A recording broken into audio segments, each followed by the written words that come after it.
Imagine an ancient technology so massive that its 750-pound iron hammers could shake the earth and shatter gold from solid rock. They thundered with enough force to be heard 15 miles away. These weren't feats of legend. They were daily reality as America chased wealth into the wilderness, unleashing machines far beyond what most believed possible.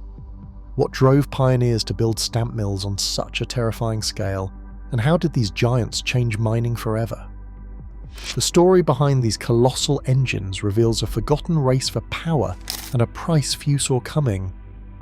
Long before gold fever swept across California, the idea of harnessing water and gravity to crush stone took root in the ancient world.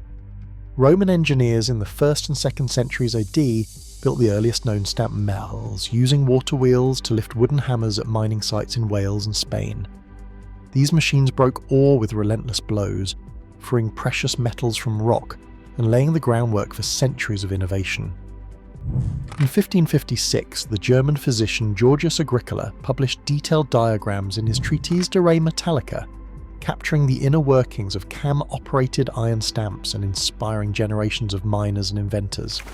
By the mid-1800s, Cornish engineers in England had refined the design for tin mining, introducing heavier iron components and more efficient cams. The technology crossed the Atlantic in 1829, when the first American stamp mill was built at the Capps mine near Charlottesville, North Carolina, to process gold-bearing quartz. But it was in the rugged hills of California that the stamp mill would reach new heights.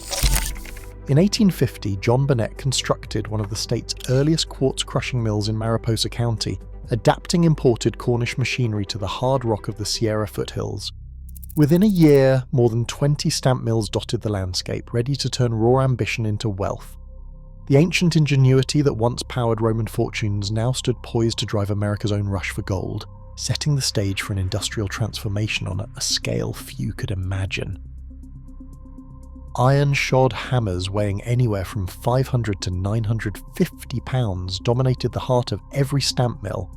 Each massive stamp was hoisted by a rotating cam, a lobe on a horizontal shaft powered by steam or water, then dropped with a jarring crash into a cast-iron mortar box packed with rock. This cycle repeated up to 100 times every minute, turning solid ore into a fine pulp ready for gold extraction. The process was brutal and relentless. In California, engineers pushed the design even further.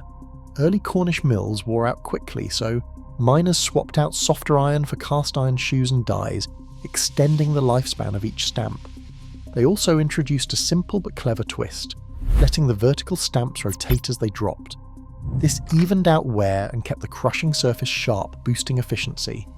Performance gains were dramatic. While Cornish stamps could process about 1 ton of ore per day, a single California stamp could handle 1.5 tons. The Noonday Mill at Bodie, built in 1881, showcased the scale of this progress. Its 40 stamps, each weighing 950 pounds, dropped nearly 100 times per minute.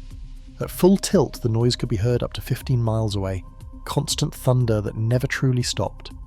The pounding ran day and night, 7 days a week, shaking windows and rattling nerves.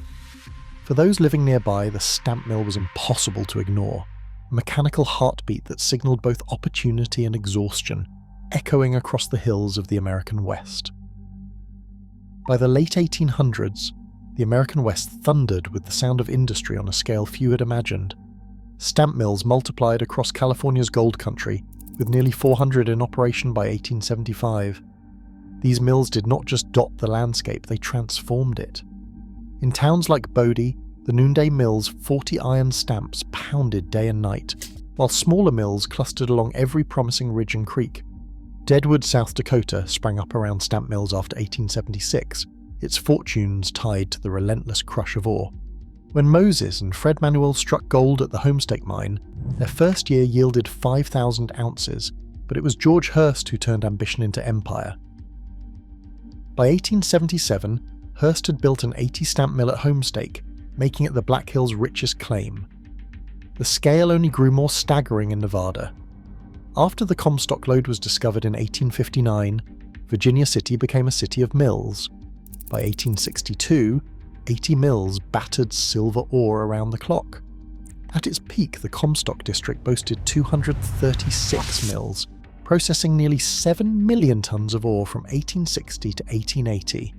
In 1877 alone, the Comstock mines produced over $14 million in gold and $21 million in silver, sums that would top $1 billion today. The sheer number and size of these mills dwarfed anything seen before, reshaping entire valleys and drawing thousands in pursuit of metal and fortune. Behind every thundering stamp mill lay a relentless stream of expenses that could swallow profits as quickly as gold was found. The Vulture Mill in Arizona, completed in 1910, cost $80,000 to build, which was a staggering sum for its day. With a daily appetite for 100 tons of ore, the mill demanded constant attention to its ironwork. Steel shoes, each weighing 225 pounds when new, wore down to just 35 or 40 pounds after only 90 days of pounding. Dies, starting at 120 pounds, met a similar fate, discarded at a third of their original weight. These components had to be replaced again and again, and each swap added to the ledger's burden. Water use soared to industrial levels. Processing a single ton of ore required 1,700 gallons of water, meaning even a modest 5-stamp mill could draw more than 25,000 gallons every day. In Bodie, California, the need for water drove engineers to lay a 4,500-foot pipeline across rugged terrain, channeling spring water from the monomine to a hilltop reservoir. Every mile of pipe, every iron shoe, every drop of water carried a cost that pressed on owners and managers. The numbers behind the noise told a story of constant strain, one that shaped every decision and set the stage for the human sacrifices that followed. Ore did not reach the stamp mill on its own. Day and night, men muscled wheelbarrows loaded with up to 750 pounds of rock, feeding the insatiable hoppers every 15 minutes. Inside, the relentless pounding was only the beginning. After the stamps reduced stone to pulp, workers spread the slurry across copper plates coated with liquid mercury. Gold clung to the mercury, forming a heavy amalgam. To recover the metal, the mixture was heated in closed retorts, vaporizing the mercury into the air. Miners handled this toxic element with bare hands, breathing fumes that seeped into their bodies. The effects were devastating.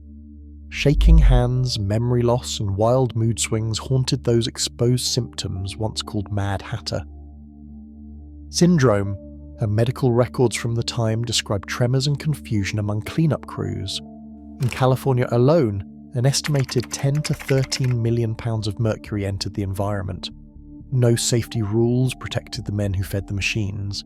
Their labour powered fortunes, but the cost was often paid in silence, with bodies and minds left broken by the work. By the early 1900s, the relentless roar of the stamp mill began to fade. Ball mills, which used rotating steel spheres instead of pounding hammers, quietly took over the work of crushing ore. These new machines ran more efficiently, wore out less quickly, and cut costs in ways the old giants never could. The cyanide leaching process, first developed in the late 1880s, soon swept through Nevada and California, making it possible to extract gold from even the lowest grade ore. The world was changing, and the thunder of iron on rock no longer ruled the mines. In 1942, War Production Board Order L-208 effectively silenced most of the remaining stamp mills overnight, redirecting steel and manpower to the war effort. Only a handful of these machines survived the shutdown. Today, the Comstock Gold Mill in Virginia City, built by Joshua Hendy in 1864, stands as one of the last working links to the age of the stamp mill, a living monument to a technology that once shook the West and then slipped into memory. Long after the pounding stopped, mercury from these mills still contaminates California's rivers, impacting fish, wildlife, and people today. The true weight of extraction is not just in iron or gold, but in legacies that endure. Some echoes cannot be silenced. What legacy do we leave behind?